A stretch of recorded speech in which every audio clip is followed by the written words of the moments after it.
to you.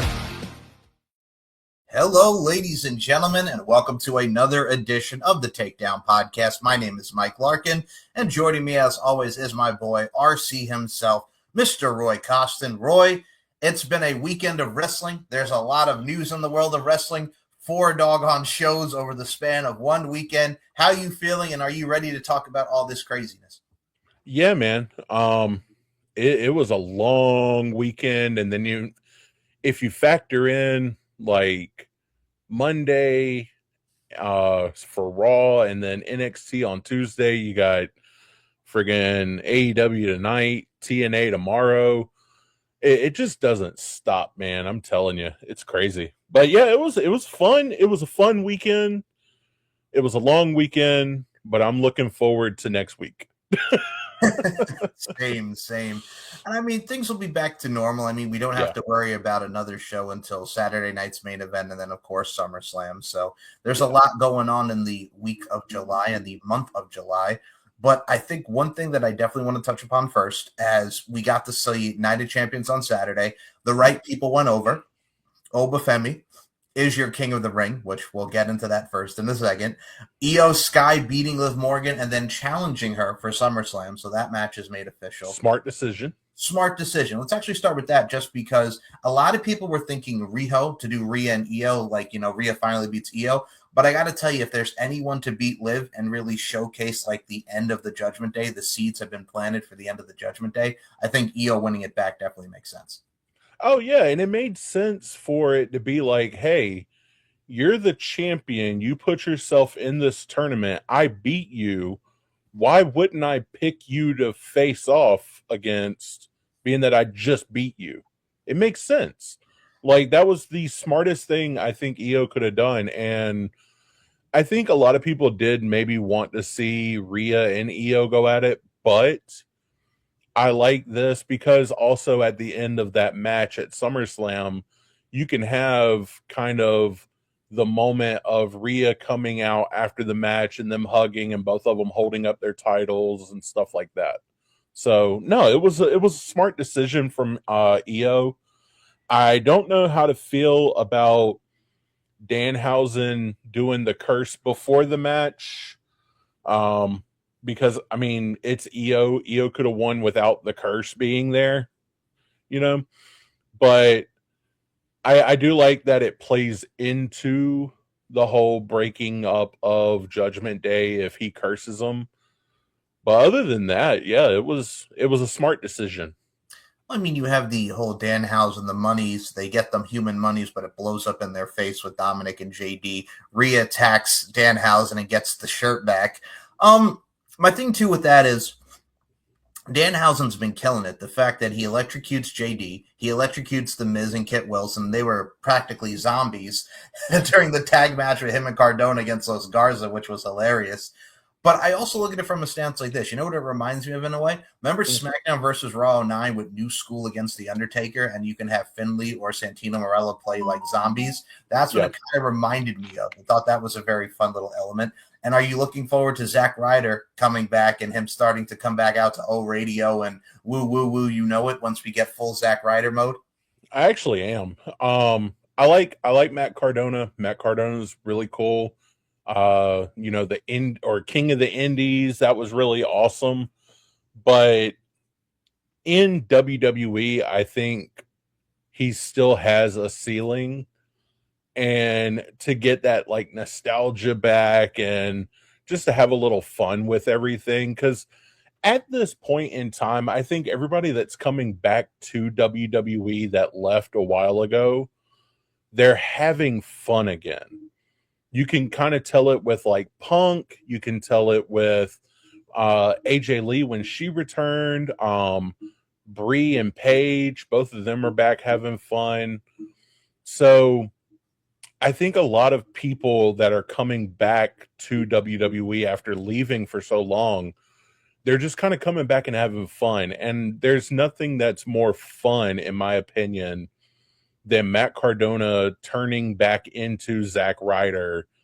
And what if him turning back into Zack Ryder leads to him winning like the Intercontinental Championship or the US title or something like that?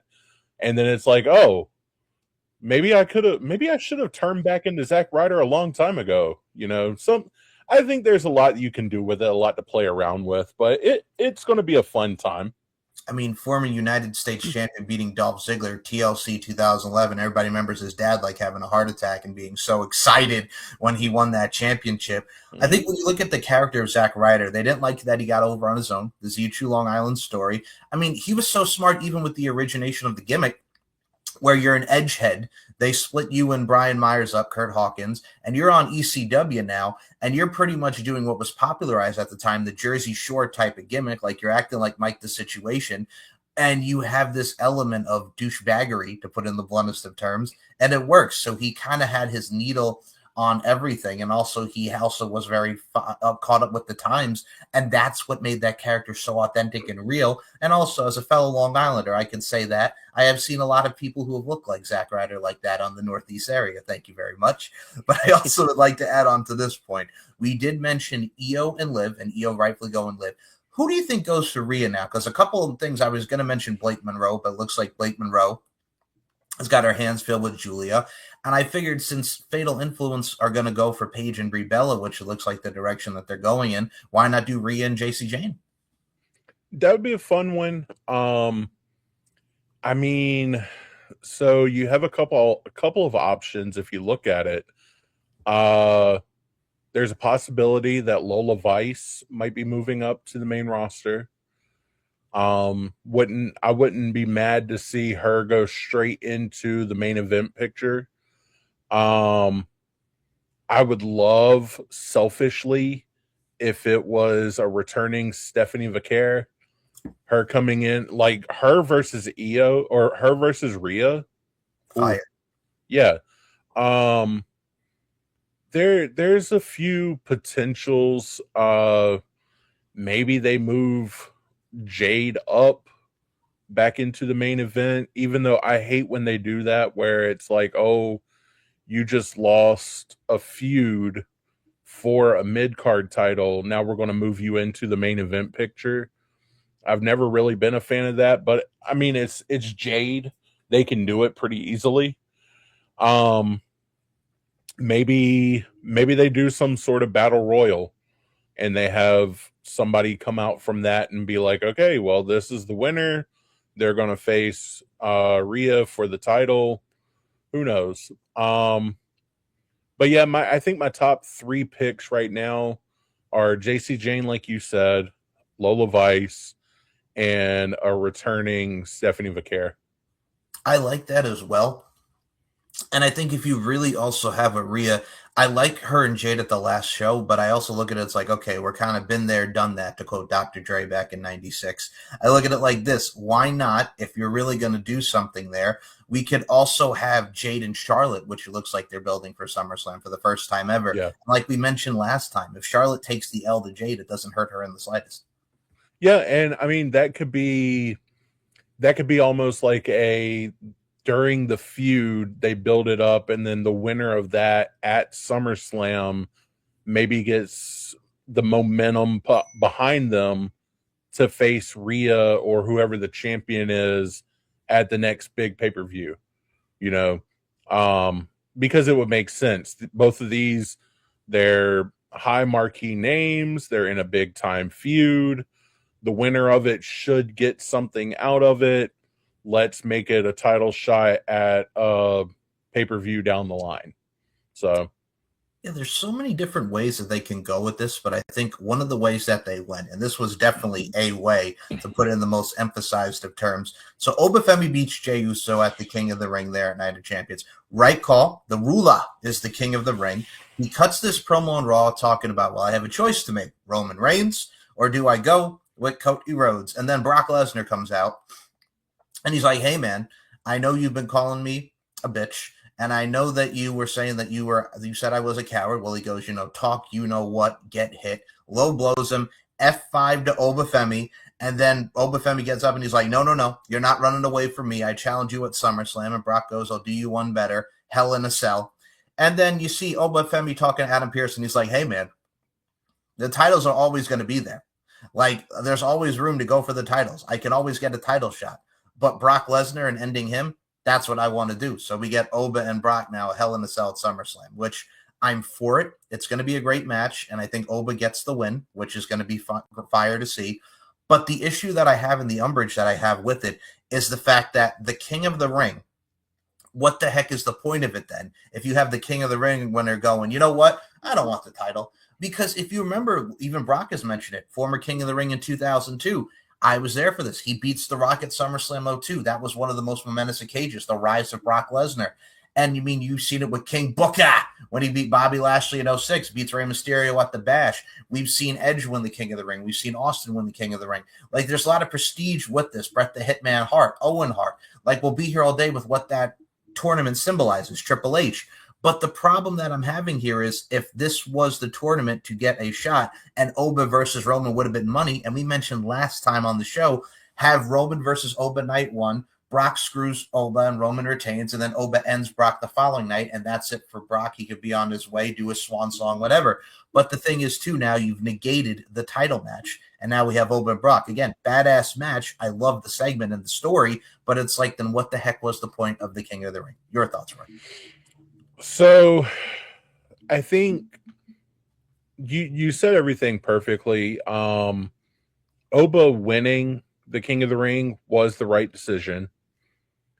If you were not going to have him face off against a champion at SummerSlam, then you should have said prior to it a championship match at your, basically like a Money in the Bank contract thing.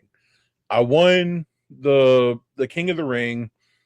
That means at any time I can say, hey, I want a championship match. It doesn't have to be at SummerSlam. It can be on a random Raw. It can be at Saturday Night's Main Event, whatever the case is. That's if you want to do it and make sense of it. But that's not what we got. We got him saying, yeah, the champion's always going to be there. So I'll face them when I get to them. I need to get past Brock now. I like the idea. Don't get me wrong. I like the idea of him saying, no, I can win the title whenever, but I need to handle my business with the Beast now. I like the idea. It was the execution of it that kind of soured me on the whole moment. Because you're making him look like an idiot in a way for saying, "Oh, I don't want the title. I want Brock." But that's not, I don't think that's their intention. I don't think that's what they were going for. I just think that that's the way it kind of came off. I'll be interested to see what happens afterwards, after SummerSlam, because I do think he is going to win. We haven't had a Hell in a Cell at SummerSlam since, I think, 2008, which was Edge and Undertaker. Yes. I think that's when it was. So this is the first time since 2008 that there's been a Hell in a Cell on SummerSlam's card, which is cool. Let that be Brock's retirement. Let's move past Brock. Let's get Oba back into the title picture. Whether it's against Roman, whether it's against Cody, whether it's against Sammy, whether it's against Seth, whoever.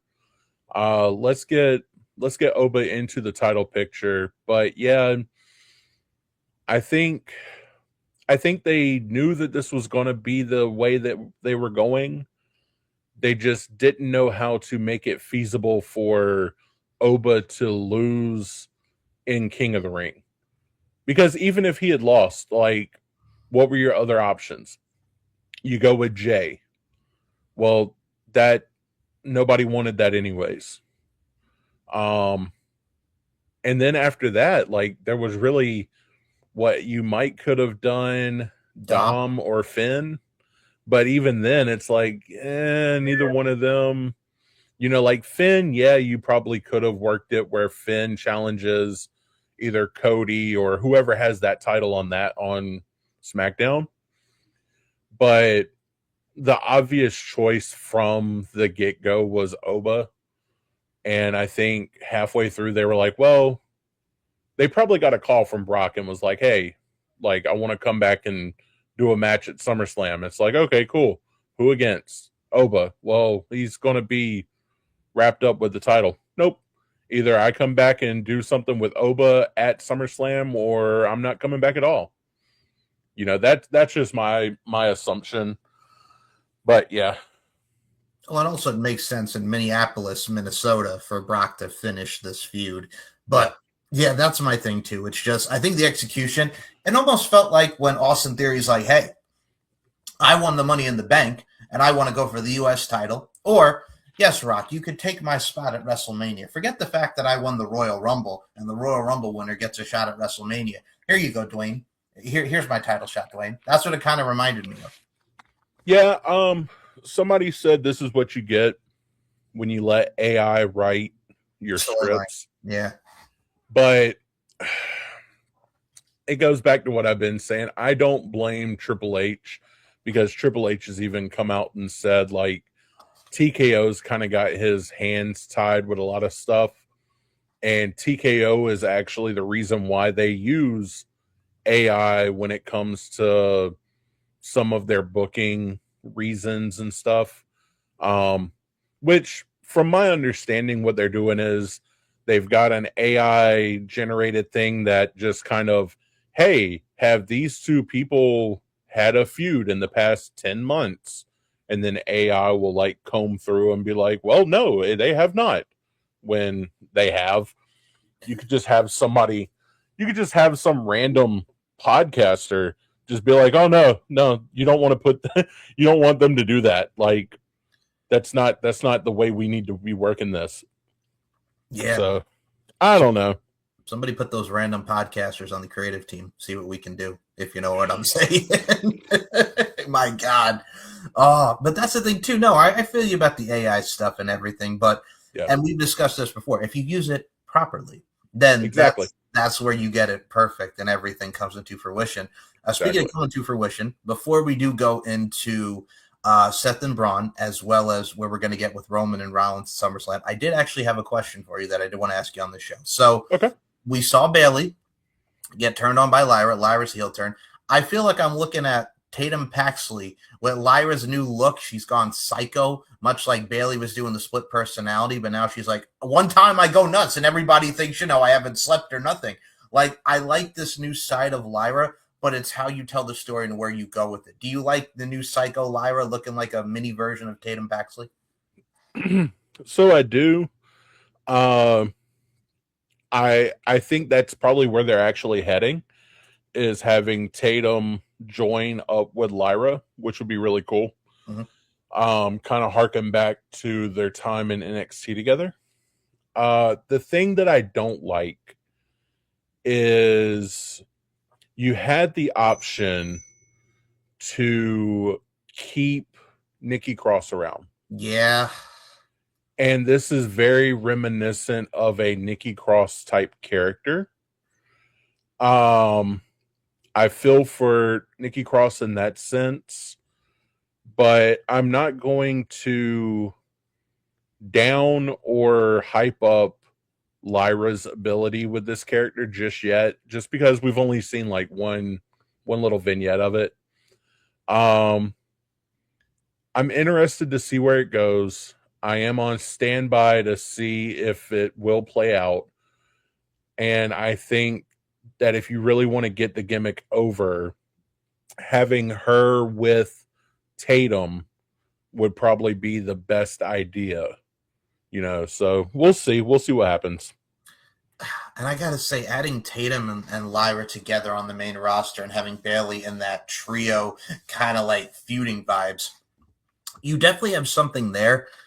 And I've always said this, when it comes to Bayley, and Lyra, they've had great matches. They have great chemistry as a team. So it's how you execute it, like we mentioned. But I got to tell you, like you mentioned, when I'm watching this, it's like very reminiscent of Nikki Cross. And Nikki Cross did a great job in the Wyatt Six. But the fact that we didn't get more of her wrestling or even more of her talking, it's just like you have missed opportunities, but now you're giving this opportunity to someone else. Now let's see if Lyra can run with it, because this is her first time as a heel on the main roster and in her WWE tenure. And speaking of something that we have to mention as far as WWE tenure, 14 years is a hell of a long time for the Shield, and 14 years to just build a great story with Roman and Seth. The main event spot was excellent. We moved Seth Rollins away from this amazing cage match with Braun Breaker. And I have to ask you, what are your thoughts on this segment? We got Roman and Seth now at SummerSlam. Roman's never beaten Seth. I think this is the time he finally gets him. But god dang, the story that they told was absolutely great for that main event segment.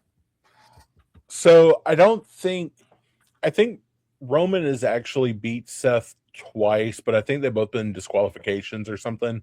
Yes. And I could have swore that while they were talking, he even said something about, since you've been the OTC, you've never beaten me. That's correct. Basically saying, like, if somebody wants to nitpick and say, oh, well, he beat me back and blah, blah, blah. No, ever since this iteration of Roman, he's never beaten Seth. Yeah, I could see this being when Roman does finally, put Seth on the mat. But I could also see, and I won't lie to you, I could also see, Seth beats Roman, and then there's kind of this, Roman goes up to Oba, one ruler to another, one king to a chief or whatever, and says, hey, look, you need to take him out. You need to win this title. You can't let Seth, manhandle the roster. So there could be that. And I could definitely see Roman dropping the title to Seth just for Seth to drop the title to Oba. I could totally see that. I would actually be more interested in an Oba versus Seth match than a Roman versus Oba match. I know that's kind of I know people probably won't agree with me on that one, because I've heard a lot of people say they want to see Oba versus Roman. I don't think Oba fits Roman's match style, because Roman's got that very methodical, slow-paced. It's going to be 20 minutes of us just kind of stalking each other, and then the last 10 minutes of the match are going to be a bunch of shenanigans kind of thing. I'd much rather see him go head-to-head with Seth for the title, and we get like a good old-fashioned Tyler Black versus Oba Femi match, But no, the ending or the main event thing was really good. Anytime you have any two members of the Shield bring up the old Shield stuff, it's always going to be a good time. Yeah, I'm interested, because that one is one of those things. It can go either way, in my opinion. I mean, we've seen Seth against many big guys. I mean, Bronson Reed and Omos, he's had great matches with. I do like that scenario of that. But it's so funny to see, like, these guys who were the first ever titles they held together were the tag titles with the Shield. And then their careers, the trajectory with Seth turning on Roman and Dean and the Shield. I'm looking forward to seeing how this comes off, but they put a lot of emotion and overall investment into it. And speaking of investment, not much into it. We mentioned how Seth and Braun Breaker was so good. Braun looked like a beast. He was bleeding right here by his eye. He got back up only to get Turb Stomp off the ropes. I think that really etches Braun Breaker even more up to here. They see a lot of star power with him, rightfully so. But I'll tell you something that they don't see star power with. The Vision, because poor Austin Theory. He goes on the back, hey, Wise Man, I didn't know you were here. Oh, you didn't know I was here?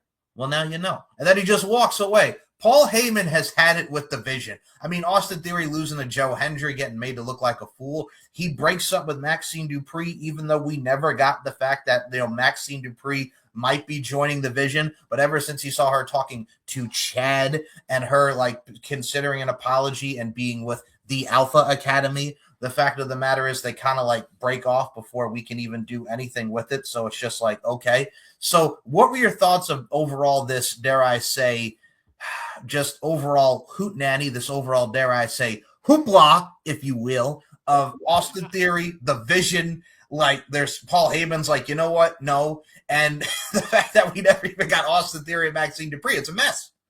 I feel so bad for Austin Theory, man. It's every time something seems to be going his way, they just cut his legs out from under him. You know, he had the Money in the Bank. Everybody was like, okay, let's see what he does. Challenges for the US title and loses. Yep.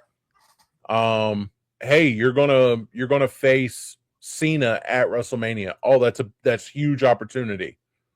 Cena does the fine speech. Mm-hmm. Austin Theory has to go away for about a year.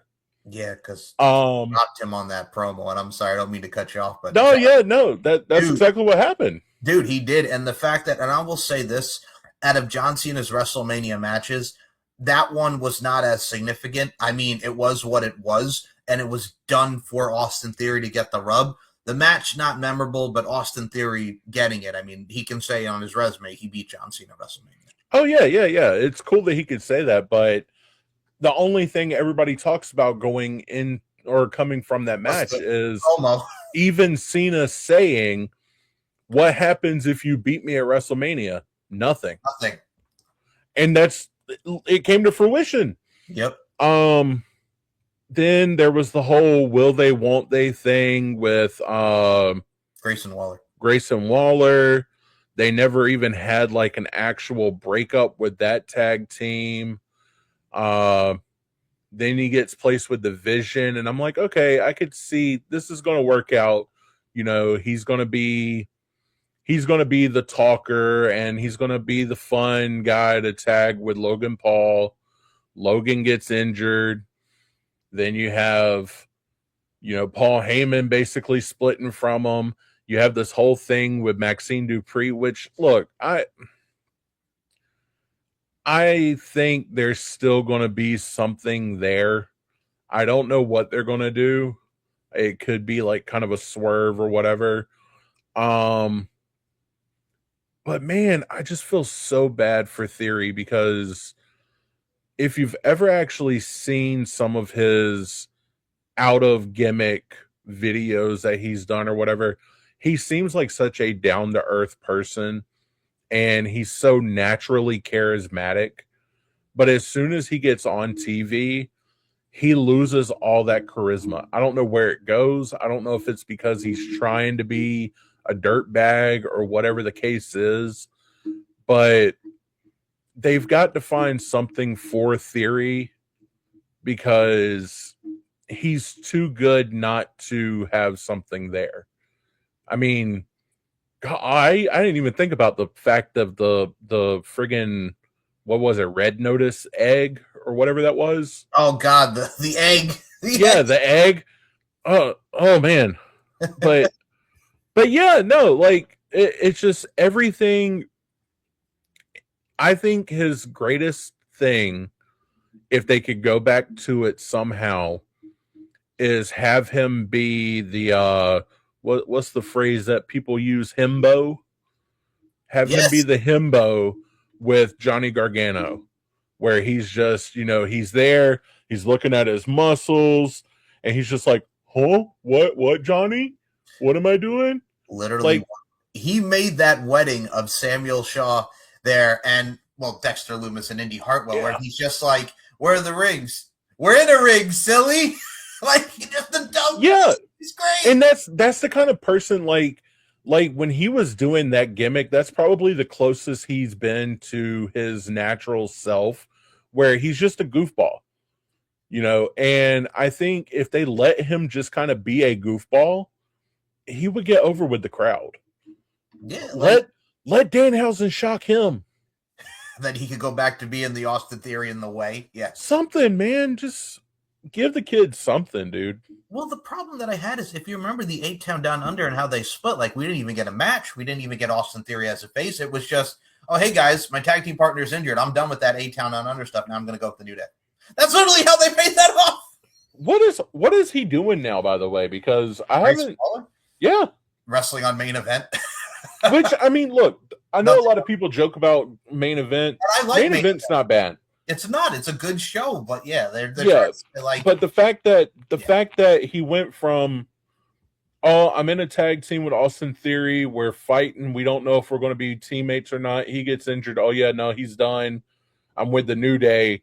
New Day get fired. Now it's like he's nowhere to be found. It's like, come on, man. That's another one. Like, he's another one that kind of deserves a little bit something more, man. Grayson Waller's not bad.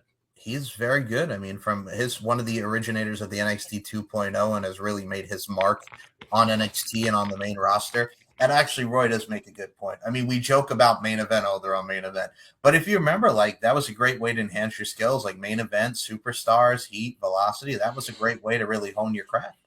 Oh, yeah, absolutely. And I mean, it's also a good spot for people that are kind of testing out new gimmicks. You know, I don't know if you remember on Velocity, they had Cena on there for a while where he had like these baggy, like Volt colored pants. And matter of fact, one of his opponents on there was some random guy from Ring of Honor named the Dragon. You know, Brian Danielson. And there is a old grainy video from Voltage or Velocity where it's John Cena in these baggy vault colored pants. I think they were yellow pants, right? Yeah, I don't even. Well, I'm colorblind, so they could have been yellow. They could have been like bright green. I don't know, but I know they were bright. And he's facing off against Bryan Danielson back when he was like either still in Ring of Honor or just got out of Ring of Honor or something like that. It was before NXT, the old show. Yeah, I so think it was before all that. Like 2003, I remember. Yeah, so it's like there are things that happen on Main Event, but yeah, it just gets put down a lot. Really quickly, I will mention this. If you guys have never seen this match, I actually, like you mentioned, grainy. There is a match from 02 that I remember. It's a young Randy Orton when he's still like on SmackDown using the generic music with the blue tights and all that. Like, think of like Shut Your Mouth, Randy Orton on that video game. And he's wrestling Billy Kidman. Like Randy Orton and Billy Kidman on a Velocity. It's actually not a bad match. That's when he used to use the Ozone as his finisher. This is before the RKO. Yeah.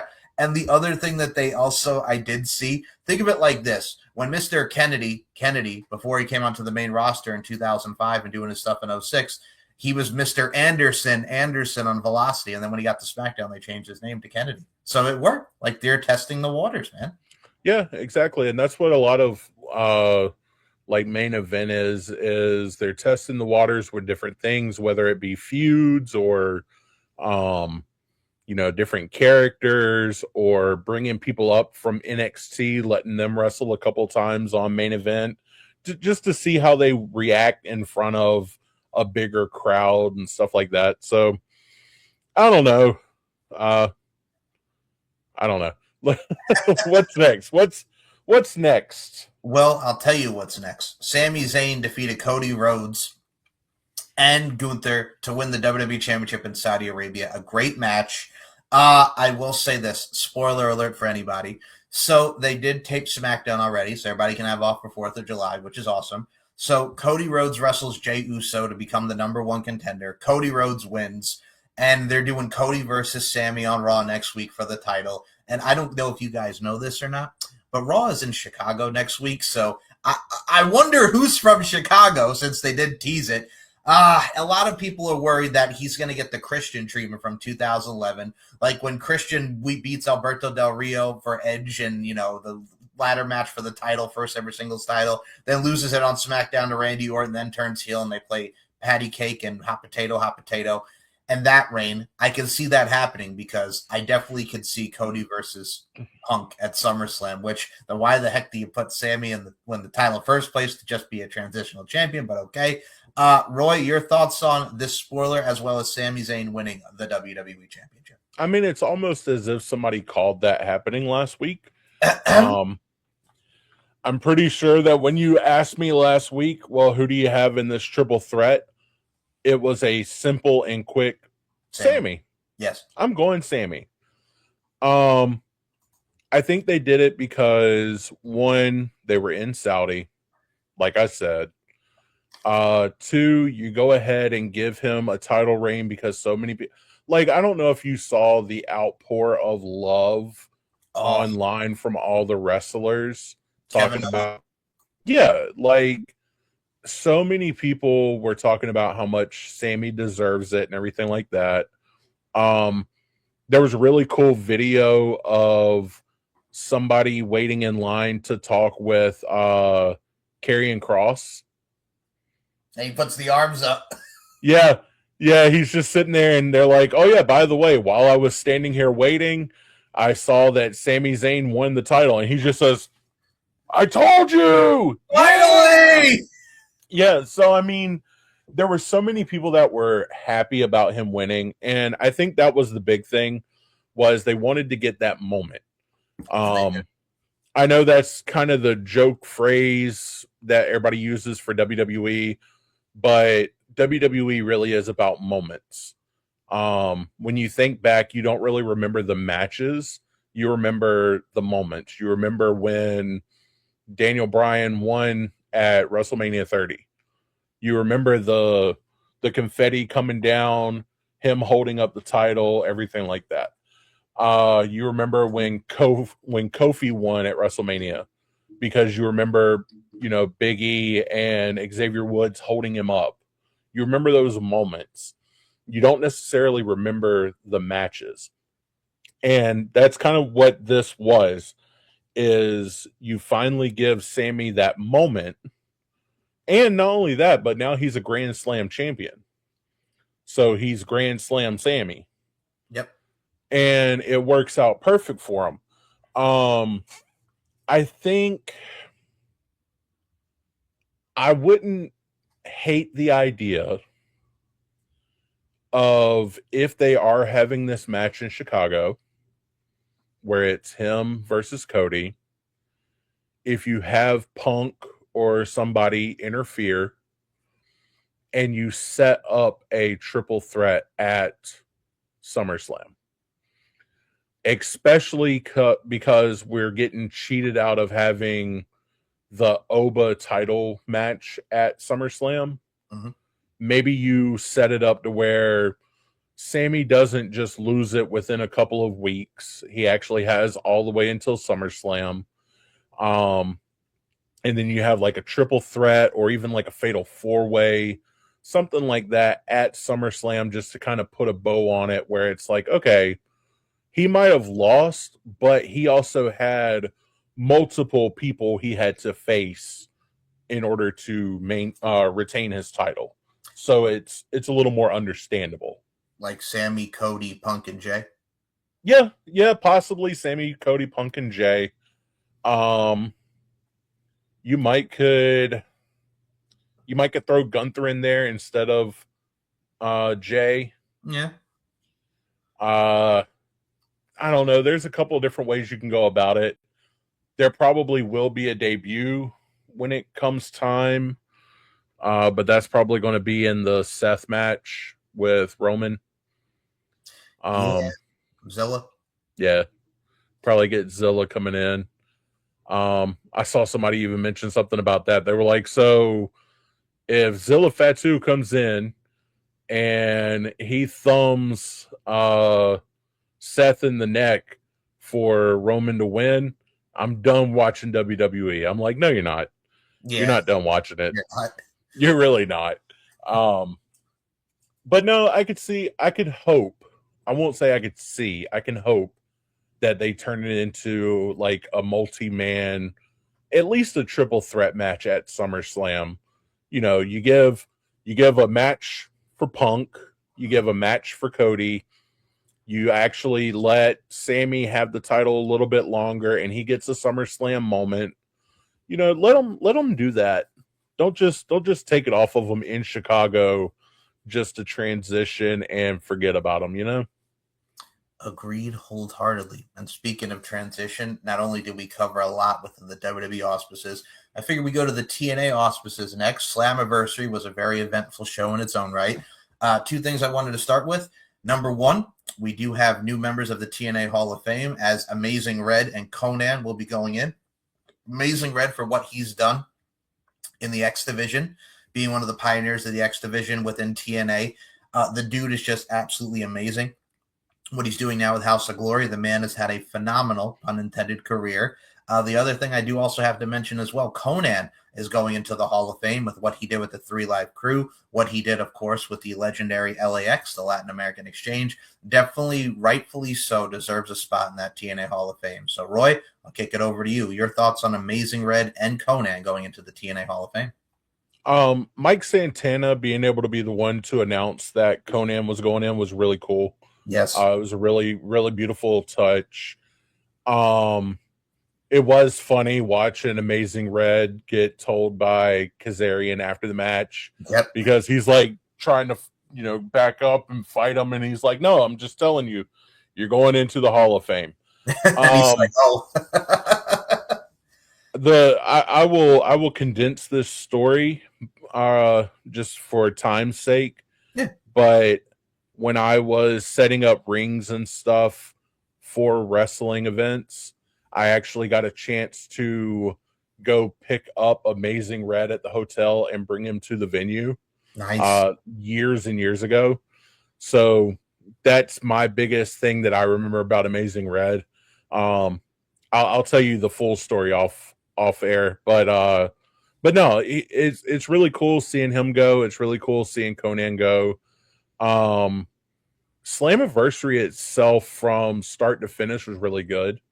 I know we're talking about the Hall of Fame inductions, but I want to also bring up, which I think you were about to transition into anyways, the new Knockouts title that's being introduced, the Knockout TV title. Yes. I think that's going to be awesome. I love that you mentioned that too, just because the other detail that I love, like you mentioned, Mike Santana inducting and letting Konnan know in that beautiful message. But having Tracy Brooks, a fellow Hall of Famer and someone who was there in the early days of the knockouts within TNA, I also look at it like this. A lot of the wild cards are in this tournament. Some people that they brought in, Gabby Forza, who was the wife of Bear Bronson, great talent, came out of Creative Pro Wrestling. You're bringing in Thea Hale from NXT. You're getting Wendy Chu in this. And you're getting Vicky Venuto, the former Vicious Vicky, who's also in there as well. So you're seeing a lot of TNA homegrown talent mixed with the partnership of Evolve and NXT. So I thought that was a nice touch. Look, if Tony is doing that with the Ring of Honor women's television title with which Red Velvet owns, and you have all of those women there, and you're doing something with that, that's cool. But I think TNA, like when you have the Knockouts tag team titles and all the women on that roster, that became something synonymous with the Knockouts and all those teams coming together. Dare I even mention Beautiful People, Awesome Kong and Hamada will be here all day.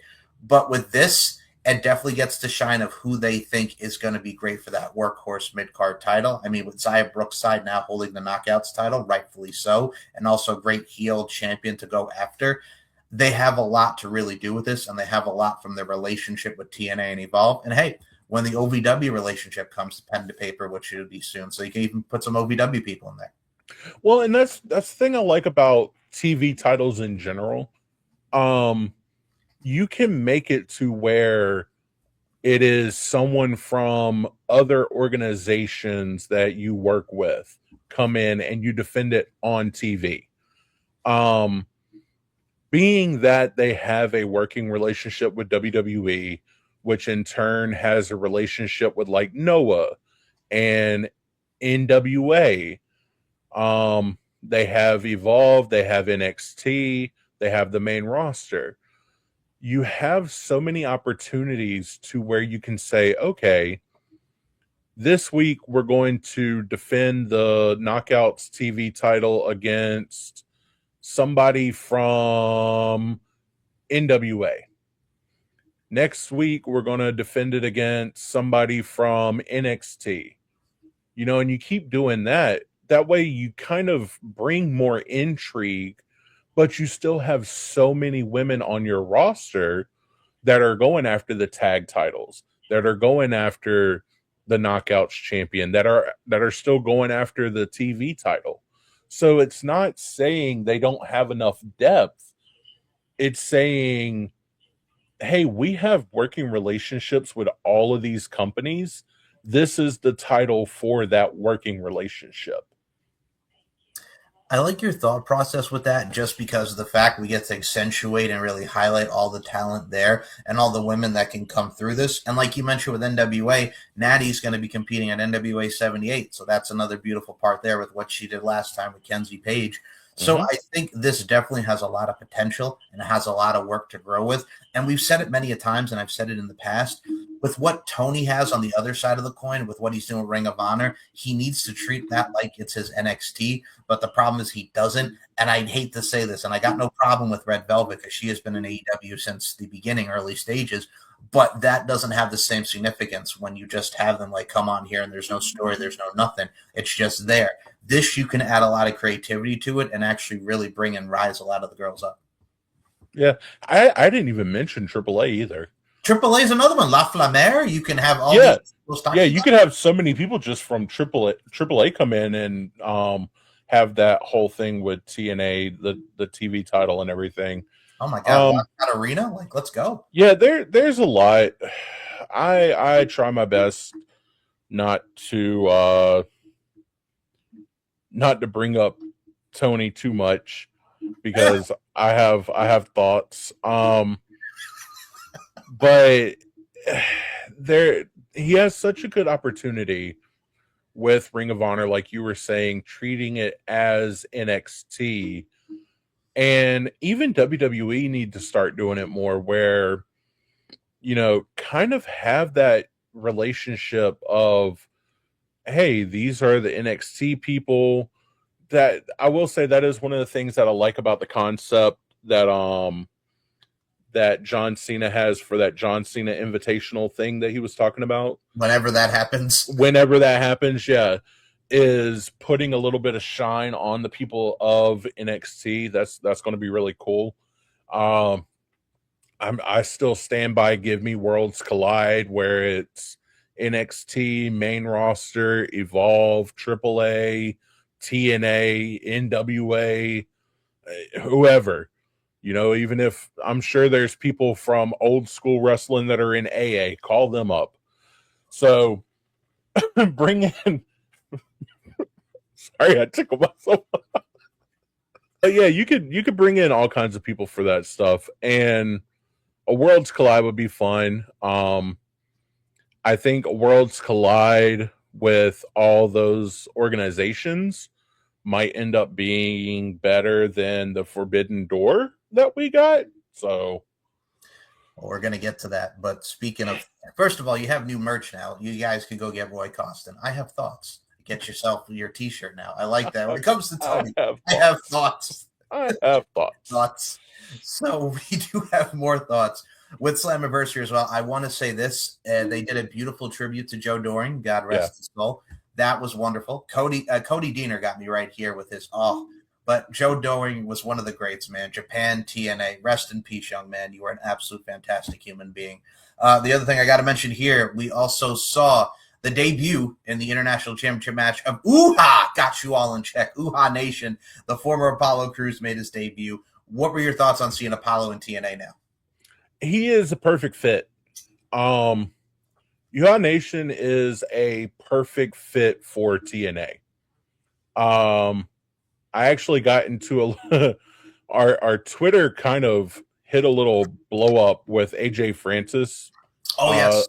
Over this past weekend, because he had said there was a picture of Uhaa Nation and Moose talking backstage, and it said Moose runs into old friend Uhaa Nation, and AJ Francis posted it and said, no, Blastoise ran into War Turtle.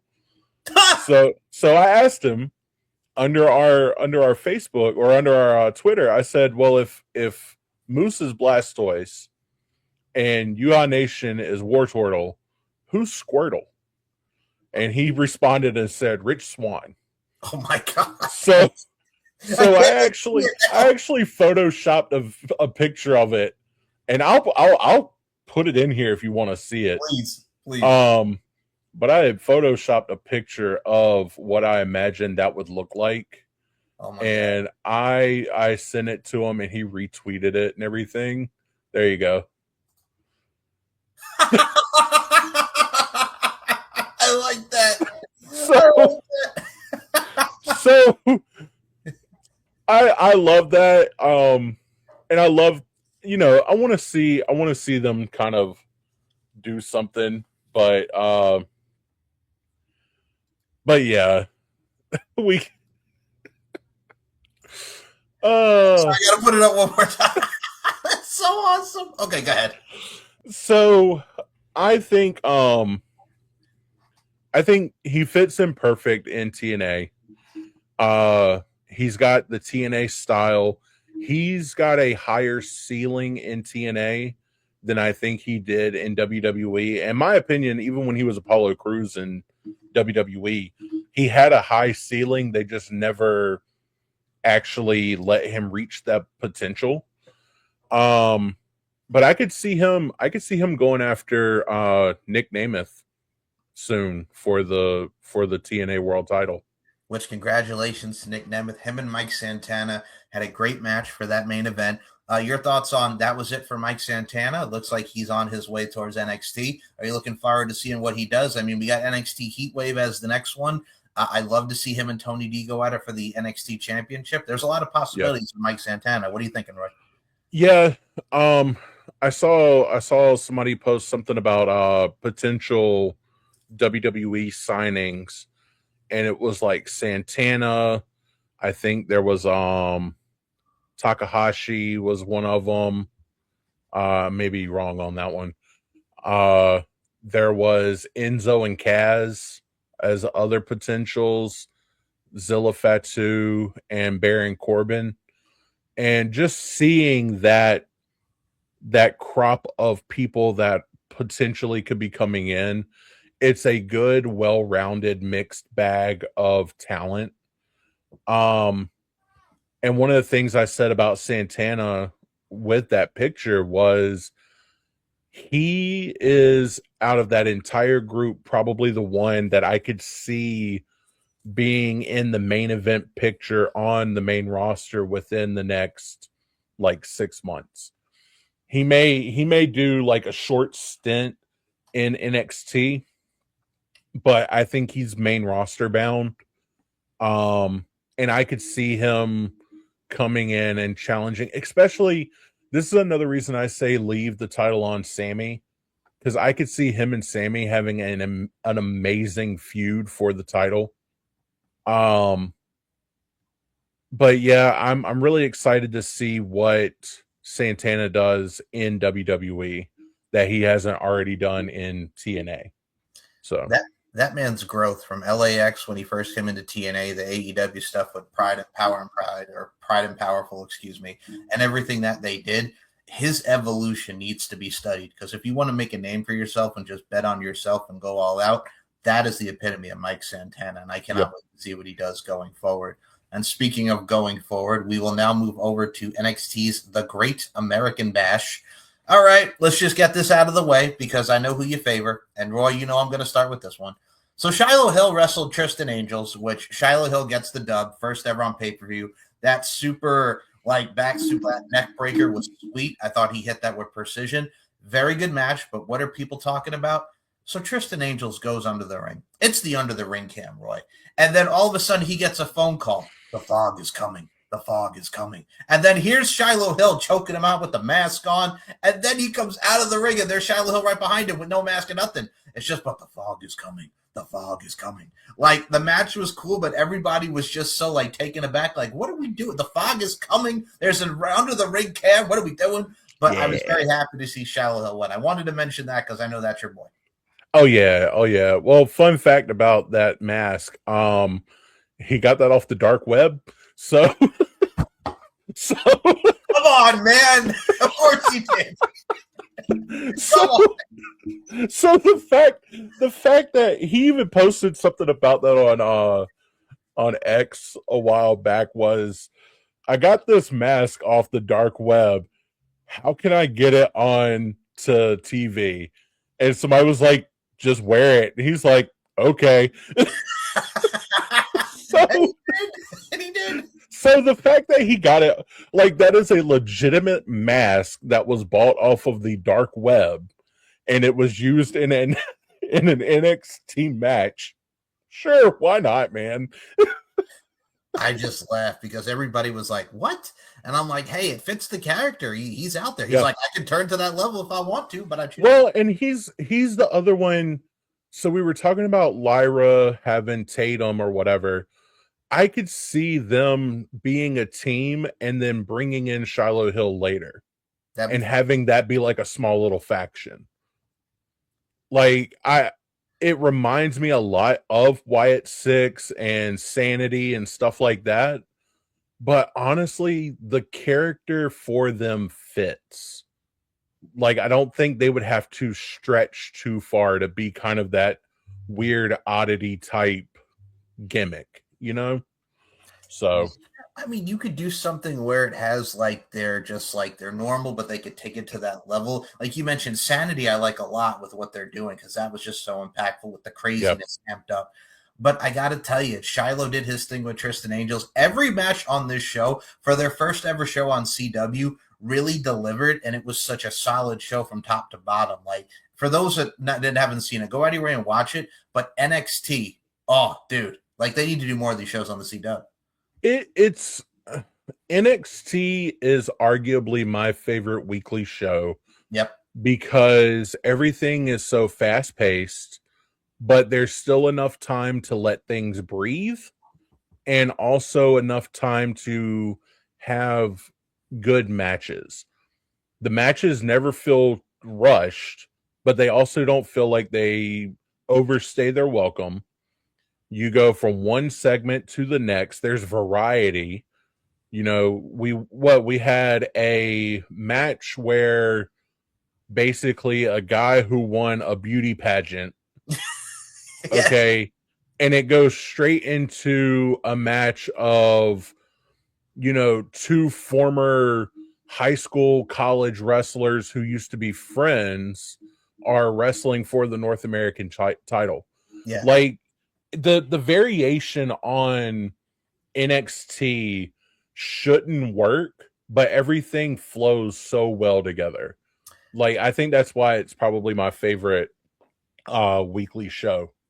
No, I'm right there with you because you have Zarya and Tatum Paxley, who absolutely, my God, what a barn burner that was. Like Mm-hmm. Zarya's coming to her own. Tatum is fantastic. Like you mentioned, Miles and Tavion had that story of the former tag teams and the No Quarter Catch crew, these legit athletes going at it. And then here's Shaquan Sugars, who's like, I'm from the streets. I'm an indie guy. You know, I didn't play on the football field. You know, I was the guy in Dark State. Beats Dion Lennox, but then gets taken out. So, you know, that's going to continue for another big match. Yep. Like they built every story perfectly on this show, and that's the great depth and variation. But we have to talk about two stories here on this show that really solidified it. So Tony D opened up the show beating Naraku Evil to retain the NXT championship. And then on NXT, as much as he's talking about, hey man, I'll take on anyone, he's being the fighting champion that Tony D is. Naraku comes out, sprays the mist in his face, chair shot to the back, the old STO on the chair. You know we're not done, but I like this match. And are you looking forward to the rematch between Naraku and Tony D? I am, and I like the incorporation too of, you already know that Tony D's got one bad eye, Yep. you know, because of the fireball. Well, what better way to catch him off guard than to blind him with mist? So now he can't see because he's got one eye bandaged. He can't see because he's got mist in his eye. You take him out with a steel chair. I thought that they would maybe move on after Great American Bash to Mason Rook, but I think they are going to hold off on that. I am interested to see how far they do go with this Naraku and Tony D feud. just to see how long it does play out. And if it's a situation of we wanted you to get one good feud in before we bring you up to main roster, talking about Naraku, or if it's, hey, we wanted you to have a longer feud, drop the title later in the year, and then bring Tony D up to the main roster. I do think one of them is getting brought up to the main roster after this feud is over. I'm just not sure which one. I think Tony D deserves to go up to the main. He's been there for so long. He was part of the rollover when it went into the new 2.0 NXT. So I think he's one of the last ones really from that 2.0 era that's still around in NXT now. So it'd be nice to see him up on the main roster. Yes, he is. And I also think of it like this. I mean, if you want like a staple and face of NXT, it's Tony D, but I think he definitely deserves to be called up. Naraku, I'm like, give me Naraku and Penta, give me him in that situation, give me anything. Naraku and Nakamura, if you put him on SmackDown, hello. So there's a lot of possibilities they can go with. Naraku and Finn Balor will be here all day. So there's a lot of things that they could do, but much like you, I'm interested to see where their trajectories go. And speaking of trajectories go, Kendall Gray and Lola Vice tore it down in that main event. Kendall Gray, right runner, wins the women's championship. I liked her No Mercy 2001, as somebody put it. Kurt Angle vibes there. I thought that was cool. Kendall Gray gave a great heartfelt speech. Like, I may not look like a Barbie doll. I don't like to wear makeup, but this is me. This is who I am, and I'm a fighting champion. I thought she cut that very impassioned promo well. I got to tell you, man, like, I'm looking forward to her and Natty next week for the NXT Women's Championship. They established Callie Armstrong as one of her competitors. They go back to Evolve, so I like that little tie-in. And the other thing I have to mention here to go on to this, so Tatum Paxley loses to Kalani Jordan, and we have the debut of Nikki Blackheart, who, if you guys have never seen her on the indies, this woman is a monster, is a beast. Torture racked Tatum Paxley, and I got to say one thing. I legit, when she's like doing this and shaking her and she kind of drops a little, I was like, oh man, please don't blow out your knee. Like, I got scared for a second. I'm like, oh, please don't blow out your knee. But I got to ask you, what did you think of Kendall winning all these contenders and the debut of Nikki Blackheart? So good for Kendall, first and foremost. I keep seeing people talk about how, you know, she is Kurt Angle's daughter, Chad Gable's sister kind of thing, which I love that. I love in everybody's head canon that it's Kurt Angle had a daughter and a sister, or had a daughter and a son, and it's Chad Gable as his son and Kendall Gray as the daughter. Yep. That's really awesome. I did like you were talking about the speech she gave of, you know, I'm not a Barbie like other champions have been, but I'm definitely going to fight for what I got here. And I think she will be a fighting champion. Looking forward to her and Natty, and Natty's little. I'm so confused Quartet. So she called it the Dungeon Fight Club on Twitter. The Dungeon Fight Club, yes. Dungeon Fight Club. I like the people that are in it. Yes. There's one that, look, I know you like her. Say it. I can't get behind Nikita Lyons, brother. Dude, come on, man. I can't. Oh, man. Okay, so for those that I just can't. We're going to have this conversation. So Nikita Lyons is the new WWE Evolve Women's Champion. She beat Wendy Chu on Evolve. That's exciting. Yeah. So her gimmick is, you know, she's about that peace and just and she hit her with a crystal to win the title. Hit her with the crystal, man. And she's doing this gimmick. I mean, she has put in the work. She's lost weight. She's in she's looking phenomenal. She's putting a lot of work. But yeah, she has been given more opportunities than a lot of other people, in my opinion. Yeah. She's gone through like 4 or 5 gimmick changes over the past few years, where if it were anybody else, they would have been like, hey, look, it's just not working out. But they saw something in there. I guess somebody saw something in her. I she's the only one that I'm kind of like, eh. And then you got Carmen, who's in AAA now, Paris de Mal. yeah. What are they doing with that? Because Perez de Mal, such awesome presence in AAA. Yep. Like they came out, they dominated. It is a legacy that is there in AAA. Yep. And on NXT and on the main roster, everybody that is involved with that group has completely been looked like, I believe you used the term jabrones last week. Hey, bros. What the heck? Well, here's the thing, too. Bronco Nima is still with OTM. They at least followed that up. Bronco Nima and Lucian Price. Lucian's like, hey, man, like, what's the deal with that? He's like, oh, don't worry about that, man. We're fine. Like, yeah, you want to know a spoiler for that one? Oh, go ahead. There's the Fatal 4-Way next week. I think it's next week. With the women or the men? No, the men. It's the tag team Fatal 4-Way. Yeah. OTM get made to look like jabrones in that match. So here's my thing. Why are you taking this group that in AAA are being over? I mean, they are looking massive, putting them on their regular shows and making them out to be a bunch of punks, man. Like, follow through.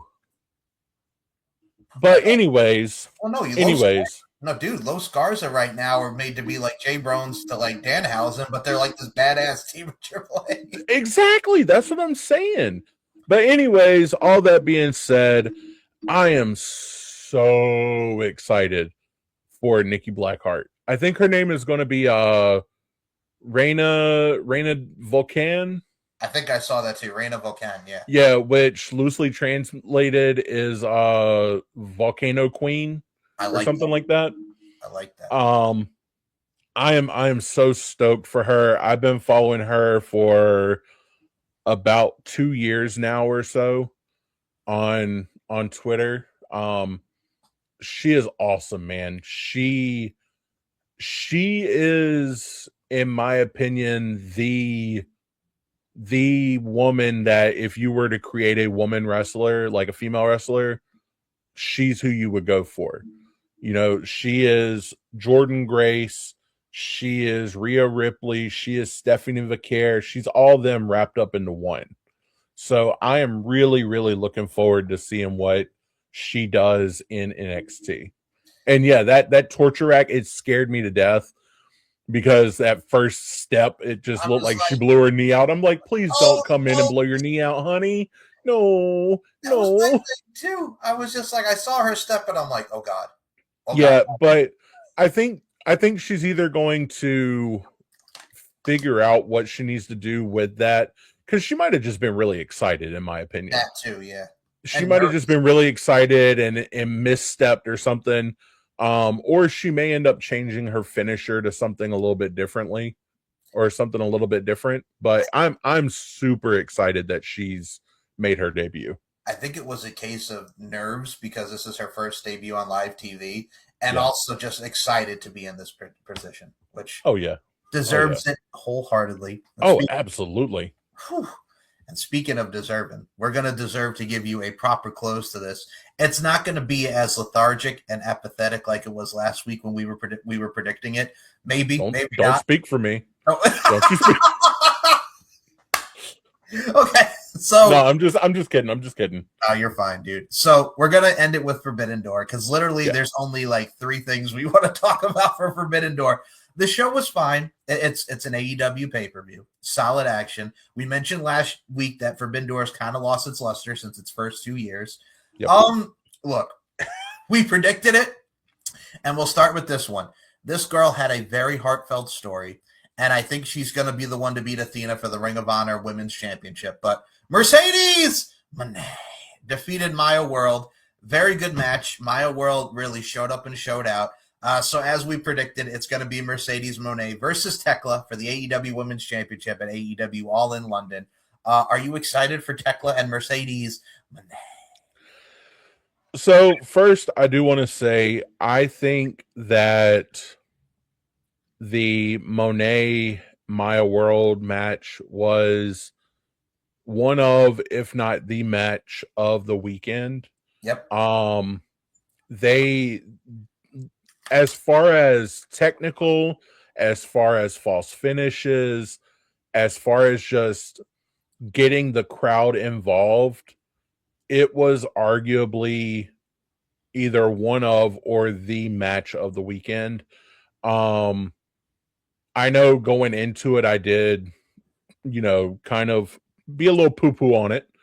But that's only because I knew what was going to end up happening, which is what happened.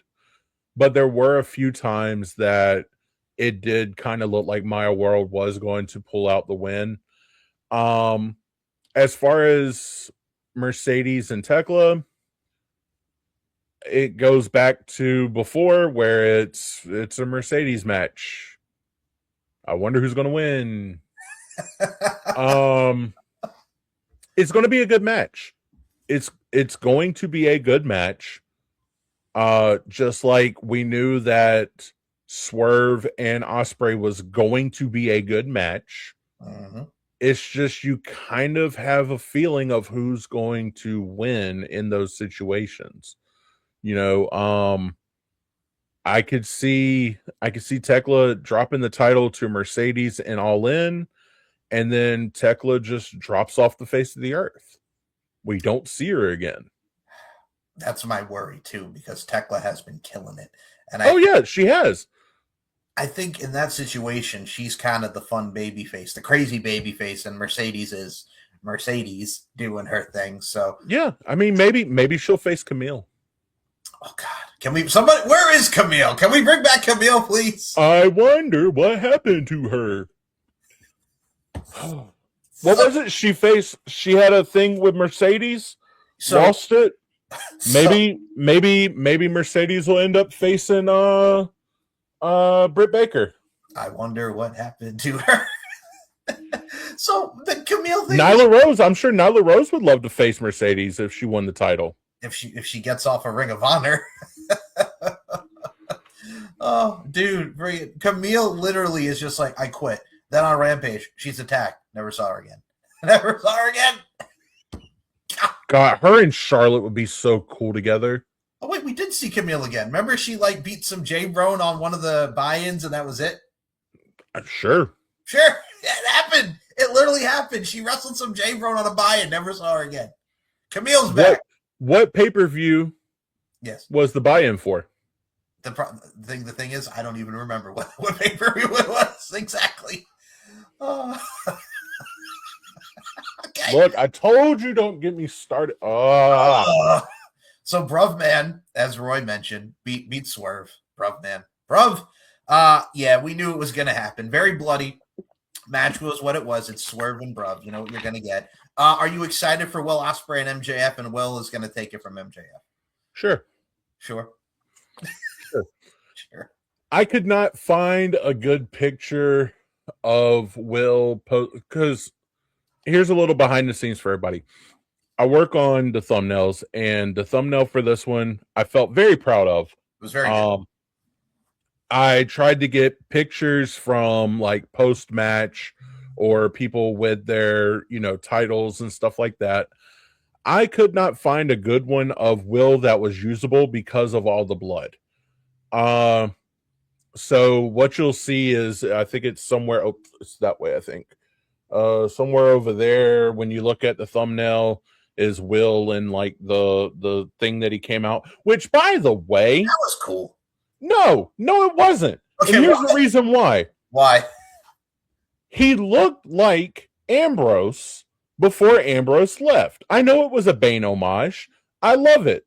But it looks like Jon Moxley put him, ribbed him and said, hey, here, you go out dressed like this. And the only thing I could think was, oh, he looks like Jon Moxley when Jon Moxley was doing that gimmick where he would go to town wearing the gas mask. I don't want to be here because everybody here stinks. Has germs.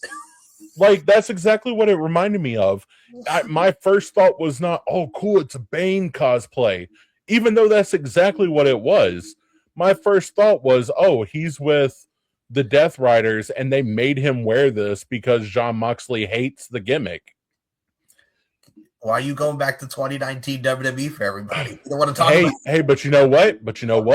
What? Moxley was ahead of his time because what happened after that gimmick happened? If that was in 2019, what happened in 2020?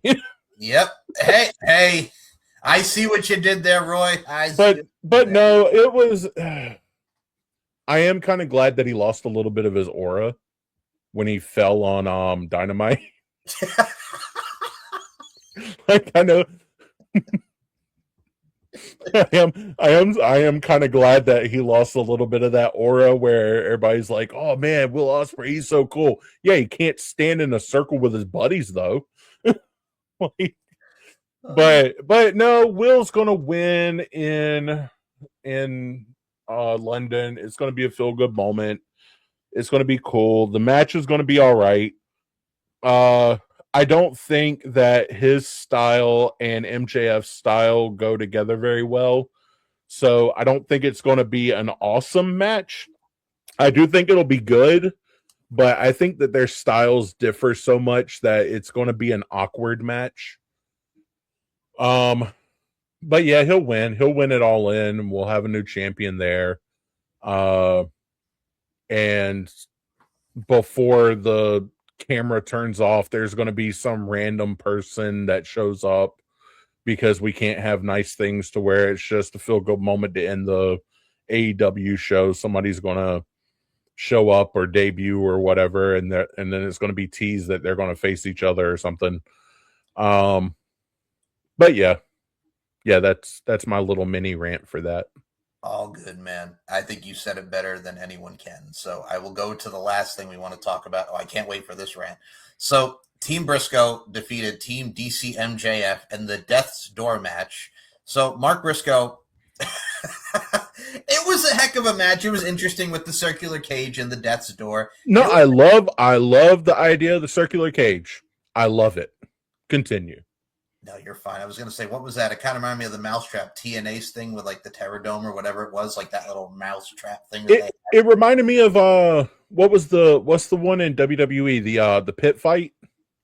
Oh yes, the pit, the whatever the hell it's called, the pit fight. Yeah, the pit. Yeah. It reminded me of that, only a little bit more spread out. But that's what it reminded me of. Where God, what was it called? But the last one they had was Riddle and Rollins. Yes, I can't remember what it was called. I know Matt Riddle and Timothy Thatcher had one in there, but it reminded me the fight pit. Yeah, fight pit. So it reminded me a little bit of the fight pit, only it was like, what if we did fight pit meets Hell in a Cell? And that's what we got. I dug it. I dig the concept. I really like the idea of having a huge cage like that surrounding the ring. So I can't wait to hear this because Roy's about to go off. He's about to set it off like Juvenile is what he's about to do. So we get towards the end of the match and they're fighting. They're doing what they do. Well, we know what we're going to get. So Andrade has an FMJF and F the Don Callis family. He takes the shirt off, spinning back fist to MJF, helps Team Briscoe win.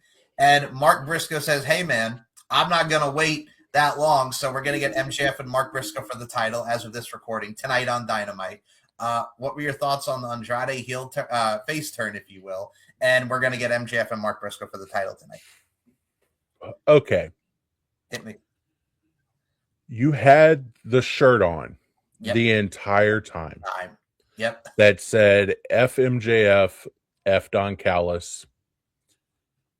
You spent the entirety of the match fighting against the other team with your teammates. Yes. You waited until the last moment to take off the shirt on top of this shirt. Yep. To show that you are no longer in alliance with them. Yes. Why? If you wanted them to lose that bad, why not make it a 10 versus 9 at the start of the match? Yep. Where everybody's in there, everybody's ready. You take the shirt off, then everybody looks at you all stunned.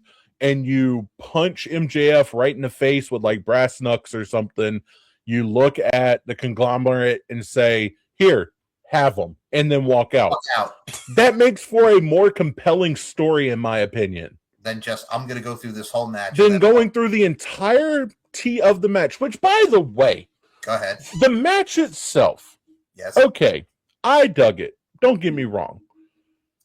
But if I hear another sicko say that AEW is where the best wrestle, we don't like none of those stupid, silly gimmicks in our... Let's go ahead and count. We had an explosive bag on top of the cage. We had Lio Rush in a duffel bag underneath, and all he did was grin at people. He knows. We had a book bag that had orange slices from Willow Nightingale, that was cute, but guess what? That is a stupid over-the-top thing. We had a Nintendo Entertainment System be pulled out by Kyle O'Reilly, and he done his little thing when he pulled it out, and then hit the controllers had barbed wire around them. Yes, they did. For God's sakes. And then you had Konosuke Takeshita. Yes. Reach his hand in like he's getting something out to hit Okada with, and all he does is flip him off. Because get it? Yeah, get it? Do you get it? Because Okada says the B word and he flips people off. Get it? Get it? If I hear another person say, oh, AEW, we're the best wrestle, we don't like gimmicks. BS. You just don't like gimmicks when they're actually over. You had Danhausen on your roster for 3 years, did absolutely nothing with him. Now he's about to be headlining at Madison Square Garden as one of the most over wrestlers, not in the company, as one of the most over wrestlers in the world, because WWE was able to capitalize on using him and had an integration with the New York Knicks, which, mind you, are the friggin' NBA World Champions right now. Woo! And it's because that they had a curse-uncursed thing with Danhausen. Really? Really? AEW's where the best wrestle, and you don't like gimmicks, but you're going to give me an entire gimmick 10 versus 10 man match where everybody's bringing out random stuff. And then you had Darby Allin, oh God, pull out thumbtacks just to get flipped on his face on him, which, by the way, congratulations, you got married. Awesome. Happy for you. But if I see another video of Darby Allin's mom slamming him on thumbtacks at his own wedding, I'm going to blow.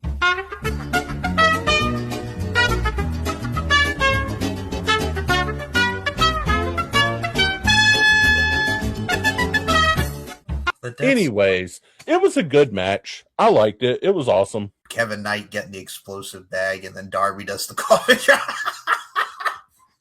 Yes. Look, here's the thing. This man got married. Can his wife tell him, "Hey, man, you may not. Can you slow it down, please? At please? My wedding, you did. He made his brother eat a hot pepper while he stood as one of his groomsmen at the wedding. He's a different breed, man. He's a different type of cat. Yeah.